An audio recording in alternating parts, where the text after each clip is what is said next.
2024년 11월 8일 저녁 9시 14분경 한 남성이 공영주차장 주변을 어슬렁어슬렁거립니다.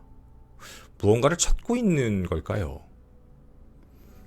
그는 이내 주차되어 있는 한 차량 그곳에 탑승을 합니다. 그리고 시동을 건 뒤 어디론가로 이동을 하는 모습을 보이죠. 기억하시는 분들도 많이 계실 것 같습니다.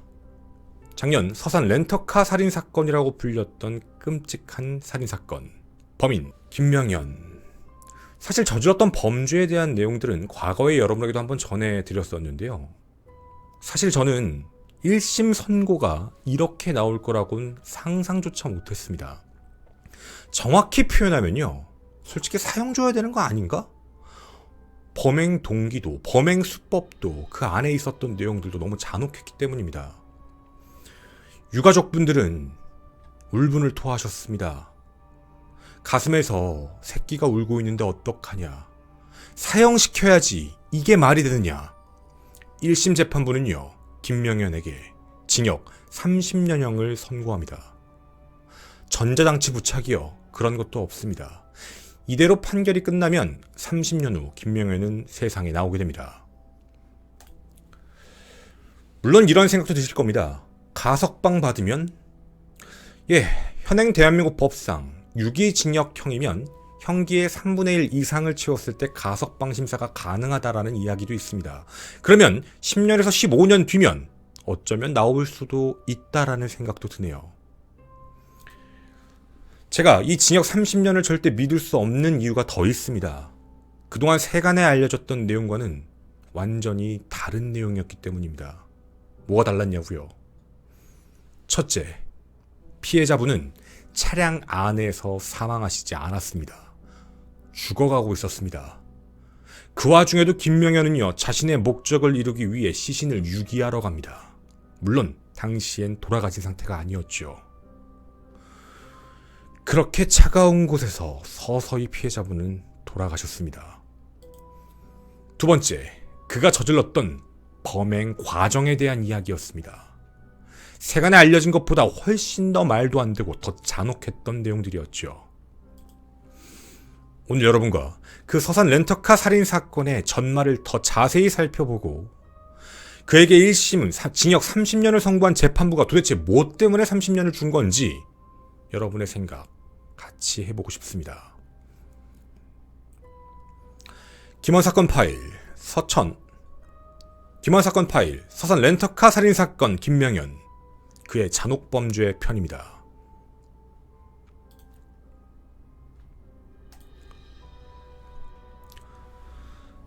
네, 안녕하십니까, 김원입니다. 자, 우선 이 사건에 대해서 자세히 알지 못하시는 분들도 계실 수 있으니 간략하게 설명을 먼저 앞에서 드렸습니다. 크게 정리를 하자면 김명현은 자신이 가지고 있는 채무, 경제적 압박 때문에 범행 대상을 물색한 뒤 술에 취한 사람을 따라가서 기다리고 있다가 좀 돈이 많아 보이는 사람 차량 뒤에서 대리기사님을 기다리기 위해 있던 피해자 그 뒷좌석을 기습해 공격을 가한 뒤 살인을 저질러 그 차량을 훔치고 나서 도주를 했던 그런 사건이었습니다. 일면식도 없는 사람입니다. 그 돈 때문에 계획적 살인을 저질렀던 사람이었죠. 자, 이게 표면적으로 그동안 알려져 있던 내용이었습니다. 자, 그런데요, 우리 여기서 좀 자세하게 더 살펴볼 내용들이 있어 전해드리고자 합니다. 일단 첫 번째는 김명현이 왜 이런 범행을 저질렀는가에 대한 자세한 이유입니다. 김명현은 인터넷 도박 중독이었습니다. 범행 당시에 이미 빚이 약 1억 원 정도가 있던 상태였지요.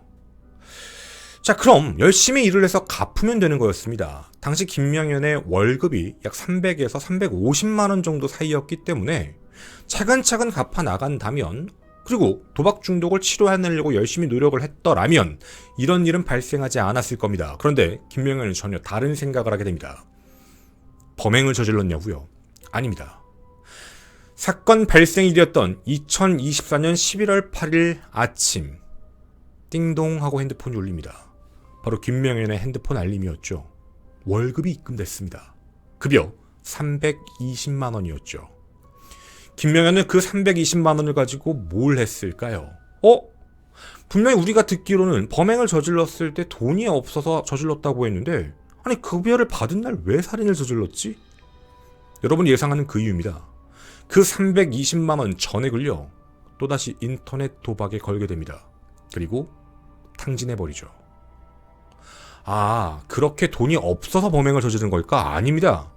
그 이후 회사에 출근했던 김명현은요, 직장 동료의 휴대폰을 몰래 만집니다. 그리고 자신의 명의의 계좌로 무려 1120만 원을 송금합니다. 왜 했을까요? 빚 갚으려고요? 아닙니다. 그 1120만 원 또 올인합니다. 인터넷 도박을 했지요. 하지만 이것도 모두 잃어버렸습니다. 자, 2024년 11월 8일 오전에 있었던 일입니다. 돈 320만 원의 급여와 지인의 돈을 불법 결제한 1120만 원까지 도합 합치면 1420만 원, 1440만 원 정도의 돈입니다. 이걸 전부 다 잃었습니다. 정상 아니죠? 도박에 미쳤다라고만 얘기하기에는 정상적인 모습이 아닙니다.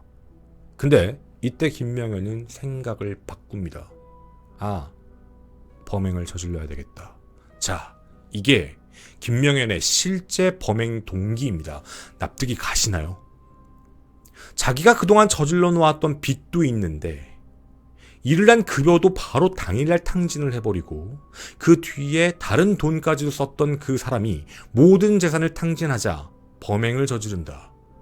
인과관계 맞지 않습니다. 이해할래야 이해할 수가 없습니다. 이 사실을 피해자 가족들이 알았을 때, 유가족분들이 알았을 때 무슨 생각이 드실까요? 이거 재판부 분명히 알고 있는 내용입니다. 자, 그렇게 2024년 11월 8일 당일 저녁 8시입니다. 서산에 자신의 집에 들어온 김명현은요, 범행 준비에 들어갑니다. 검정색 모자, 검정색 마스크, 검정색 후드, 검정색 긴 바지, 그리고 장갑과 식칼을 챙겨 시내로 나와 범행 대상을 물색합니다.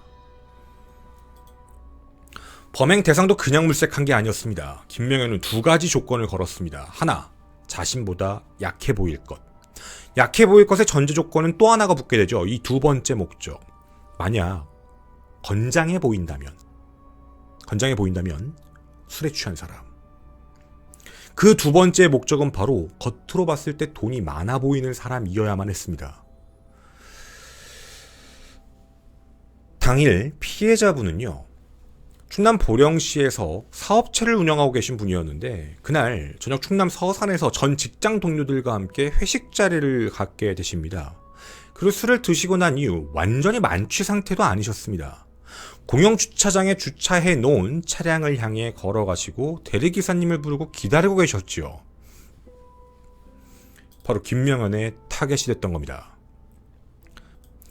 김명현은 차근차근 뒤따라가기 시작합니다. 그리고 피해자분이 차량 주변에 서 있고 전화도 하고 시간을 끄는 동안 그 주변을 왔다 갔다 하면서 주변을 살펴봅니다. 피해자분이 뒷좌석에 들어가는 모습을 보자마자 준비했던 장갑을 끼고 바로 뒷좌석으로 들어가게 되죠. 흉기를 꺼내고 위협을 하며 돈 가진 걸 다 내놔라 라고 위협을 했는데 피해자분이 당연히 저항을 할 수밖에 없는 상황이었죠. 저항을 하자 피해자분을 공격하기 시작합니다. 총 13번을 찔렀고 8번을 베었죠. 그렇게 피해자분이 저항 불능 상태가 된 겁니다. 자, 정확히 말씀드립니다. 아직 돌아가신 상태가 아니었습니다. 저항 불능 상태가 되자 김명현은 차량 앞자리로 이동, 주차장을 빠져나가죠. 그리고 김명현은 9시 58분경 한 창고에 도착하고 농수로 뒤쪽으로 피해자분을 밀어넣습니다. 아마 그때쯤이었을 겁니다. 피해자분은 서서히 돌아가시는 상태였습니다. 얼마나 두려우셨을까요? 김명현은 어떠한 죄책감도 느끼지 않았습니다. 그 이후 차량 안에 있던 피해자의 지갑에서 현금 13만 원을 꺼내 그대로 도주합니다. 근데 그냥 도주하지 않았죠. 한 가지는 걱정이 됐나 봅니다. 바로 그 차량이었죠. 피해자분의 혈흔도 남아있고 자신의 머리카락 같은 게 남을 수도 있다라는 생각에 증거를 없애야 되겠다라고 마음을 먹고 일회용 라이터에 불을 붙여 차량 내부에 있던 종이박스에 올려 불태워버립니다. 그가 갈취한 돈 불과 13만 원입니다. 그 13만 원을 가지고 뭘 했을까요? 일단 밥을 먹었습니다. 그리고 로또 복권을 샀습니다. 이게 김명현이 저지른 범죄입니다. 자, 세간에 알려지지 않았던 범행 동기, 범행 수법, 그 안에 있던 내용들을 좀 자세히 전해드렸습니다. 자, 물론 우린 모두 제3자입니다. 너무 잔혹하다 라는 생각이 당연히 들 수밖에 없죠. 그런데 이 사건이 내가 아는 사람이라면, 내 가족이 피해자라면 어떤 생각이 드시나요? 김명현의 범행 수법은요, 도무지 이해가 가지 않는 방식들입니다.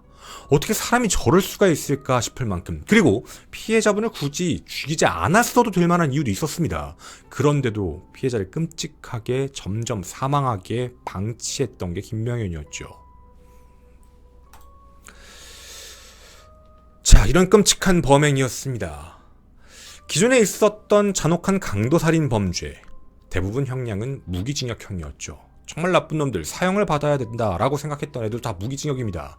사실 이 사건도 사형 선고가 맞지 않을까 싶다라는 생각이지만 결론적으로는 징역 30년형이 선고가 되었죠. 도대체 왜 30년형을 선고를 했을까요? 그 내용을 확인해 볼 수가 있었습니다. 재판부의 판단입니다. 재판부는 우선 이렇게 말을 합니다. 중대범죄가 결합된 살인으로 판단한다. 가중 요소도 계획적 살인범행, 잔혹한 범행 수법으로 판단한다. 아주 안 좋은 범행 수법으로 판단을 했죠. 자, 그런데 징역 30년형을 선고했던 이유는 바로 이 내용입니다. 범죄 사실에 대한 법령의 적용입니다. 강도살인의 점인 재판부가 무기징역형을 선택했습니다. 자, 이 범죄에 대해선 그래, 무기징역이야. 그리고 경합범가중이라고 적혀있는 방화에 대한 부분입니다. 이건 형이 더 무거운 강도살인죄에 대해서 무기징역을 이미 선택했으니까 다른 형을 과하진 않겠다. 이게 무슨 뜻으로 들리시나요? 이게 20년이면 방화도 한 5년에서 25년 이렇게 결합을 할 텐데, 이미 재판부가 선택해놓은 이제 그 선택은 무기징역이니까 방화 정도는 뭐 추가로 플러스할 필요가 없어. 무기 플러스 7년, 무기 플러스 5년이어봐야 어차피 무기징역이니까, 이 뜻입니다. 자, 이렇게 결정을 해놓고요, 정상 참작 감경. 자, 참작을 해주게 되는 이유가 적혀 있습니다. 아래에 나오는 양형의 이유 중 유리한 정상을 참작한다. 자, 정리를 하겠습니다. 무기징역을 선택했는데 감형을 시켰던 이유 중에 하나가 유리한 정상에 무언가가 있기 때문이다 라는 뜻입니다. 자, 요 내용만 보면요, 합의했나? 어마어마한 거금을 공탁했나? 그게 아니라면 뭐가 유리한 정상이었을까? 정신질환인가? 근데 요즘에 정신질환도 감형을 잘 안 시키거든요. 제가 편집 없이요, 그냥 보여드리겠습니다. 유리한 정상이 바로 이겁니다. 그대로 읽어드리겠습니다. 피고인 김명현이 이 사건 범행을 모두 인정하면서 잘못을 반성한 듯한 태도를 보이는 점, 이 사건 범행 이전에 형사처벌을 받은 전력이 없는 초범인 점은 유리한 정상이다. 네, 반성하니까, 초범이니까. 이야, 문득 그런 생각이 듭니다. 과거 사건에서 무기징역형을 선고받았던 애들 억울하겠습니다. 걔네들도 살인 초범이거든요.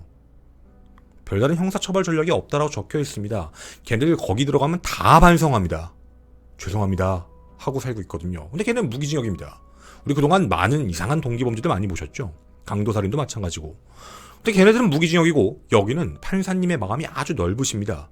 무기징역을 선택했지만 너 초범이고 너 반성하는 태도로 보이니까 30년. 아, 그러면 혹시 유리한 부분이 있으니까 불리한 부분은 없었던 걸까요? 제가 불리한 정상 읽어드리도록 하겠습니다. 불리한 정상은 3가지입니다. 첫째, 범행 동기 및 계획성이 보인다. 평소에 도박 중독 성향이 매우 강하다. 범행 당시에 도박으로 전 재산을 탕진하고 금전적으로 궁핍한 상태에서 단지 돈을 마련하기 위한 목적으로 강도 범행을 저지르기로 마음먹었다. 그리고 범행 도구인 식칼, 그리고 지문이 묻는 걸 방지하기 위해 장갑을 사전에 준비했으며 범행 시간, 수시간 전부터 범행 장소 주변을 배회하며 자신보다 약해 보이거나 돈이 많아 보이는 사람을 탐색하고 CCTV가 어디에 설치되어 있는지를 확인하는 등 범행 대상과 장소 등을 면밀히 물색했다. 불리한 겁니다. 죄질이 나쁘다는 뜻이죠. 다음, 범행 경위와 수법에 대한 부분입니다. 김명현은 피해자를 발견하고 상황을 살피다 뒷좌석에 탑승을 하고 돈을 요구합니다. 그리고 가슴, 쇄골, 옆구리, 허벅지 등 칼로 수십 차례 찌르거나 베어 상처를 입혔죠. 고인께서 아프다, 이러면 안 된다 라고 간곡히 애원했음에도 김명현은 이를 외면한 채 아직 살아있는 피해자를 유기했습니다. 그리고 차량 방화까지 저지르는 치밀함을 보였다라고 재판부는 말합니다. 표현이 힘들 정도로 잔혹하고 대담한 데다가 유기된 피해자가 결국 사망했기 때문에 피해자가 겪을 극심한 공포와 극도의 신체적, 정신적 고통으로 생을 마감했을 것으로 보인다라고 말하며 이 얘기까지 덧붙입니다. 그 13만 원으로 담배를 사거나 로또를 구매했고 다음날 태연하게 직장까지 출근하는 등 일말의 죄책감도 찾아볼 수 없다. 세 번째, 유가족으로부터 용서를 받지 못했고 피해 회복에 노력을 기울였다는 것도 보이지가 않는다. 여러분께 질문을 드리겠습니다. 유리한 정상, 불리한 정상이라고 하죠. 이거 참작해야 될 이유가 있나요? 살인의 초범이요? 그럼 재범이면 사형입니까? 제가 그동안 진행했던 살인 범죄자들 다시 재범 저질러도 무기 주시던데요? 전 도무지 이해가 가지 않는 대목이기도 했습니다. 불리한 정상이라고 적혀있는 내용들을 다 보면요, 이거 진짜 극악무도한 범죄자입니다. 준비 다 했고 타겟을 노렸고 그 이후에 치밀함까지 보였고 일말의 죄책감 없이 돈도 흥청망청 또 썼고 그런데도 불구하고요 30년형을 선고했던 겁니다. 이게 김명현의 1심 선고 이유입니다. 자, 이걸 다시 말씀드립니다. 유가족의 입장에서 받아들이면 어떤 생각이 드실까요? 솔직히 말씀드리면 전 개인적으로 도무지 이해가 안 갑니다. 사실 이런 판결문을 언제 받지라는 생각이 들 정도로 좀 의아한 판결문이었습니다. 왜 이렇게 관용적이고 포괄적이고 베풀듯이 판결을 하셨을까? 초범이면 반성하는 듯한 걸 보인다요. 그러면 분명 유리한 정상과 불리한 정상의 말도 반대가 되는 게 아닌가요? 반성하고 있는 것처럼 보인다라고 하셨죠. 유가족에게 용서를 받지 못했다고 불리한 정상에 쓰셨습니다. 피해 회복의 노력도 기울였다는 사정도 안 보인다라고 쓰셨죠. 그럼 반성하는 태도는 누구에게 보인 거죠? 여러분 다 알고 계십니다. 누구요? 판사요. 판사에게 죄송합니다라고 하면 유리한 건가요? 니들이 뭔데 그걸 받아주고 유리한 정상으로 감경 사유로 삼으시나요? 판사님이 신인가요 혹시? 이 사건의 엄격한 피해자는 고인이시고 그 가족분들입니다.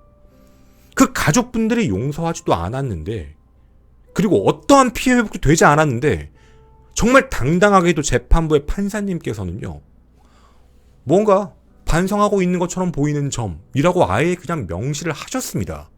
워딩 자체가요, 잘못을 반성하고 있는 듯한 태도를 보이는 점. 그걸 왜 니들이 판단하세요? 유가족이 아니래잖아요. 이거 유가족에 대한 2차 가해 아닌가요? 재판부의 권위가 그렇게 높은 게 정상적인 걸까라는 생각입니다. 판사님 도대체 왜 그러신 건가요? 재판부에 죄송하다, 반성문 내고 탄원서 내고 이러면 그거에 대해서는 얘가 이제는 느꼈구나라고 생각을 하시나요? 저희가 그동안 진행했던 방송, 저번 방송도 마찬가지입니다. 그 안에 들어가면요 다 잘못했다고 합니다. 아시잖아요. 그리고 제가 여러분들께 말씀드렸던 또 하나의 사건이 있었습니다. 거제 이호정량 사건 기억하시나요? 피고인 김승진, 걔 반성문 대필해서 냈어요. 대필이라고요. 지가 쓴 게 아닙니다. 외부에 나가면 대필업체 다 있습니다. 그거 판사님 아시잖아요. 그런 내용들 다 알고 계시잖아요. 그 반성문이라는 것 자체가 그냥 하나의 형식적 요소라는 거 알고 계시잖아요. 근데 왜 그걸 보고 진지한 반성이라고 판단하시죠? 그럼 그 안에 들어가서 난 싫어요. 난 반성 안 해요. 몇 명이나 했을까요 진짜? 너무 권위주의적인 게 아닌가라는 의구심마저 듭니다. 피해자와 유가족에 대한 아픔은 전부 배제해버린 채 말이죠. 지금 이 판결문에 적혀있는 내용은요, 유리한 정상은 나한테 잘 보였구나, 불리한 정상은 유가족한테 잘못했어, 이 얘기뿐입니다. 근데 널 감경시켜줄게, 우리한테 반성했으니까. 이거 제3자가 봐도 굉장히 화가 나거든요. 유가족분들께서 이 판결문, 이 내용 봤을 때 어떤 생각이 드셨을까요? 절규하셨습니다. 저도 진짜 대신 궁금해서 여쭤봅니다. 다시 한번 말씀드릴게요. 니들이 뭔데요? 법을 수호하고 정의를 지키는 것 인정합니다.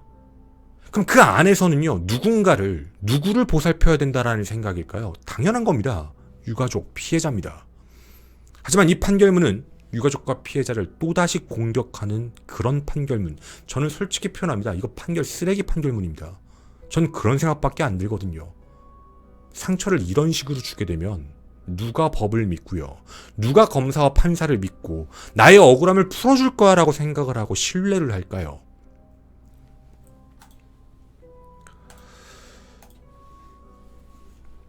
혹시 알고 계신가요? 2023년 1년의 통계가 나왔습니다.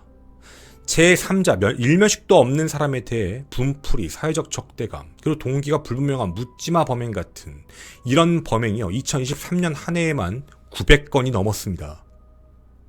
물론 그 안에 있는 범행의 이유들은 다 다릅니다. 하지만 대부분은 모르는 사람에 대한 범행들이었죠. 해서 이에 대해서요, 정부도 준비를 했었습니다. 불특정에 대한 공격, 이런 무차별 범죄에 대해서는 훨씬 더 강하게 처벌을 해야 된다. 첫째, 가석방 없는 무기징역형. 둘째, 가중처벌을 해야 된다라는 법안이 나갔지만요, 결국 계류되어 국회에서 폐기돼 버렸습니다. 올해 어떤가요? 2024년, 2025년 묻지마 범행 늘어나고 있습니다. 많이 보셨죠? 사회가 시끄럽습니다. 그리고요, 일면식도 없는 사람들 돈 때문에, 자기 분 때문에 그냥 막 살인 저지르고 다닙니다.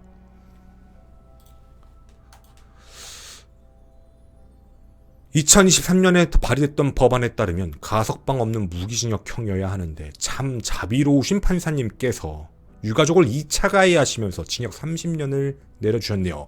강민정 부장판사님.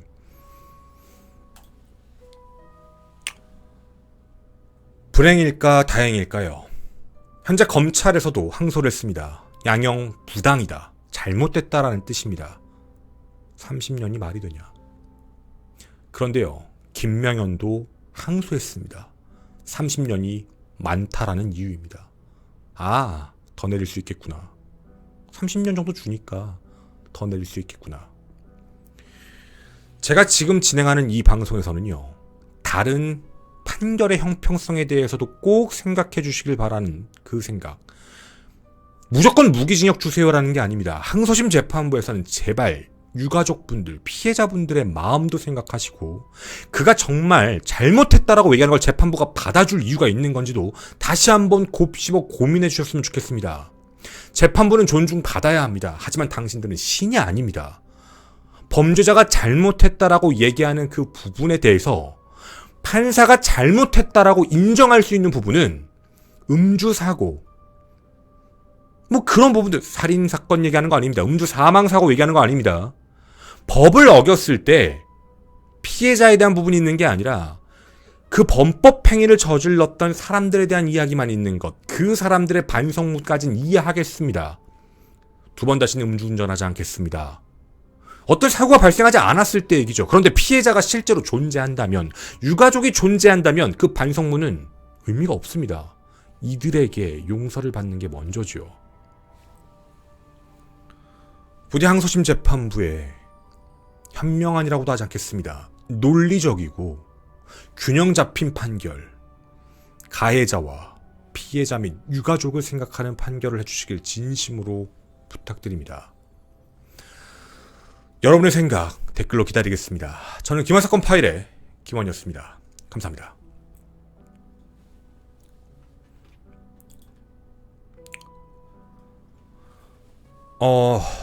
뒷이야기 잠깐 하겠습니다. 일단 개인적으로 흥분을 조금 한 것 같아서 죄송합니다. 솔직히 화가 났어요.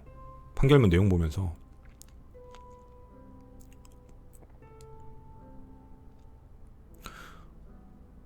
초범이기 때문에, 다른 형사처벌 전력을 받은 적이 없고 초범이기 때문에 그렇다. 제가 이 멘트에서도 꼽혔던 게, 그 전에도 다른 사건들도 많이 봤어요. 형사처벌 전력 없는 거 유리한 정상에 들어간 애들 많거든요. 근데 그것도 그렇게 안 나왔거든요. 왜냐면 이 범행 자체가 너무 잔인하잖아요. 그리고 너무 인명경시잖아요. 그리고 아까도 앞서 한번 잠깐 말씀드렸는데, 김명현 전자장치 부착도 안 돼 있어요. 그러니까 재범 위험성이 없다고 보는 거죠. 얘 나중에 장기간의 수영 생활하고 나가서 사회에 나가면은 또다시 범행 안 저지를 거야. 그러니까 되게 이렇게 생각하는 거겠죠. 도박만 치료해주고 내보내면 뭐 30년 정도는 도박 끊겠지. 그리고 나가면 얘 더 이상 살인 안 저지르겠지. 너무 편안하게 생각하는 거 아닌가라는 생각이에요. 솔직하게 말씀드리면. 그리고 유가족분들께서는 언론에서 초범인데 감형시키는 게 말이 되느냐라며 억울함을 호소하셨어요. 저도 너무 동의했거든요. 그 감경 사유가 유리한 정상 그거 하나가 들어간 거니까. 그 유리한 정상에 그 부분이 들어간 거니까 좀 황당했거든요. 근데 아까도 여러분도 보셨죠? 이제 다시 우리가 뭐 뒷이야기에서 한번 잠깐 다시 한번 꼬집어서 얘기를 하면, 유리한 정상이 이거잖아요. 그러니까 요걸 토대로 해서 감형을 시켰다요. 유리한 정상을 참작한다. 정상 참작 감경을 한다. 이 얘기거든. 이거 두 개. 인정하고 잘못을 반성하는 듯한 태도를 보이는 점, 초범인 점. 이거잖아요. 근데 얘가 앞서 말씀드린 좀 길게 얘기했던 불리한 정상이 훨씬 더 길어요. 잔혹하니까. 상세도 안 돼요. 근데 그냥 다운시켜버린 거잖아요.